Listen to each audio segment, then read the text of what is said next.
Por que será que os antidepressivos causam essa sensação de apatia? Oi pessoal, meu nome é Bruno, eu sou biomédico, mestre em ciências, e nesse vídeo aqui eu quero explicar sobre quais são as causas para uma das sensações mais comuns das pessoas que utilizam antidepressivos, que é aquela sensação de apatia, que a vida tá meio mais ou menos. Uma das principais classes de antidepressivos utilizados no tratamento de transtornos psiquiátricos como a depressão e a ansiedade são chamados de inibidores seletivos de recaptação de serotonina, como a fluoxetina, o citalopram, o escitalopram e a sertralina. Eu sei que é um nomezinho meio complexo, mas de forma bem simples, o que eles conseguem fazer é inibir o transporte de serotonina para dentro do neurônio pré-sináptico e com isso aumentar os níveis de serotonina sobre a fenda sináptica, modulando a atividade dos neurônios que liberam serotonina. Se você quiser entender melhor como que é o funcionamento do mecanismo de ação desses antidepressivos, tem um vídeo aqui no canal que eu falo bastante sobre isso. Um dos efeitos colaterais mais amplamente relatados pelos pacientes que utilizam esses inibidores seletivos de recaptação de serotonina é a apatia ou o embotamento afetivo, que pode ocorrer em cerca de 5 a até 80% das pessoas que tomam alguma dessas drogas inibidoras de recaptação de serotonina. Essa apatia é basicamente aquela sensação de que as coisas parecem não estar tão agradáveis quanto antes, como se a pessoa não conseguisse nem sentir felicidade e nem sentir tristeza ao mesmo tempo. Uma equipe liderada por pesquisadores da Universidade de Cambridge procurou avaliar esse problema recrutando voluntários saudáveis e administrando escitalopram durante várias semanas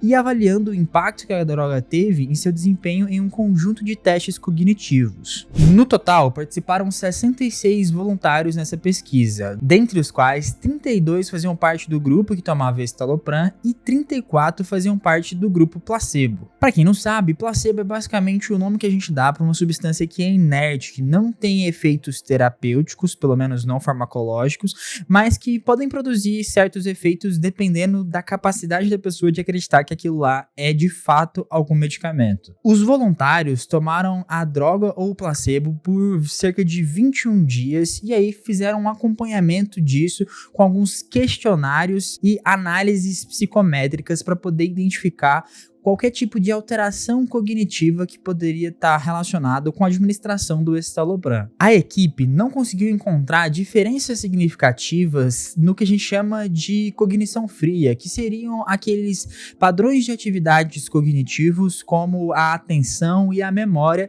nas pessoas que utilizavam o escitalopram quando a gente comparava com as pessoas que estavam tomando placebo. Também não houve diferença significativa entre as pessoas que estavam fazendo uso de escitalopram e as pessoas que estavam fazendo uso de placebo no que se refere à cognição quente, que seriam aquelas atividades cognitivas relacionadas com as nossas emoções. Entretanto, a principal descoberta é que o grupo de escitalopram apresentava uma diminuição da sensibilidade de reforço. E o que seria isso? Quando a gente vai aprender um novo tipo de comportamento ou alterar o nosso comportamento prévio, a gente precisa de algumas pistas, que geralmente são os reforços positivos ou negativos, para a gente identificar se aquele comportamento merece ser continuado, merece ser repetido, ou se aquele comportamento é de alguma forma mal aceito, tanto em questão social quanto pra gente mesmo. Esse balanço de reforço positivo e reforço negativo é bastante estudado na psicologia comportamental. E basicamente, quando você precisa aprender que você precisa refazer aquele comportamento, que de alguma forma esse comportamento é recompensador, você precisa do reforço positivo para associar aquele comportamento com aquela recompensa. A sensibilidade de reforço seria justamente a sensibilidade às alterações de comportamento que o reforço positivo ou negativo podem causar sobre o seu próprio comportamento. Por exemplo, eu tenho uma sensibilidade de reforço positivo muito alto quando vocês estão felizes com o conteúdo aqui e deixam o like aqui embaixo nesse vídeo. A fim de avaliar essa sensibilidade de reforço, os pesquisadores fizeram um teste que é chamado de teste probabilístico de reversão. Nessa tarefa, um participante normalmente receberia dois estímulos, A e B. Se escolhessem A, então 4 em 5 vezes, receberiam uma recompensa. Se escolhessem B, receberia a recompensa apenas uma vez em cada 5. Os voluntários não saberiam dessa regra, e aí eles teriam que aprender por eles mesmos, e no meio do jogo, essa regra muda e novamente eles precisam aprender com base nesses reforços positivos e negativos das recompensas. A equipe de pesquisadores descobriu que o grupo que estava tomando esse Citalopram era menos capaz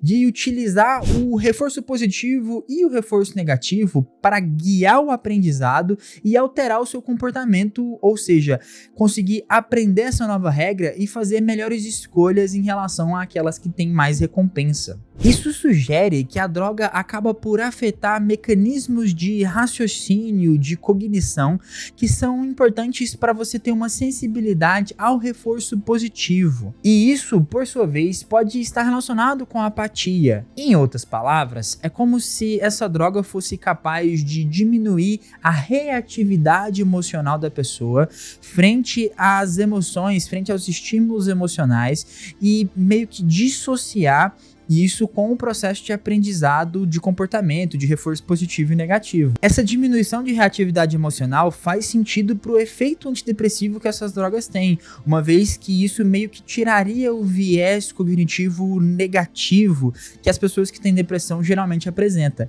Mas isso também é a causa do principal efeito adverso, que é meio que diminuir o afeto positivo, diminuir a capacidade de reagir positivamente frente às recompensas. A gente precisa tomar cuidado, entretanto, porque esse foi um estudo exploratório com um N relativamente baixo, então a gente não consegue de fato bater o martelo falando que necessariamente é isso que acontece. Além disso, o estudo foi feito com voluntários saudáveis e não pessoas que de fato vão utilizar essa droga, como as pessoas que têm o transtorno psiquiátrico de depressão ou ansiedade. Eu mesmo faço uso de citalopram e escitalopram há anos e nunca tive esse problema de apatia. Mas, de qualquer forma, a gente precisa de análises de longo prazo, de 6, 12 meses, para a gente conseguir identificar não somente o quanto desse efeito é real e impacto cotidiano das pessoas que utilizam a droga, como também os mecanismos que explicam como que surge esse efeito. Bem, pessoal, espero que vocês tenham gostado. Não se esqueçam de deixar o like aqui embaixo e de se inscrever caso não sejam inscritos.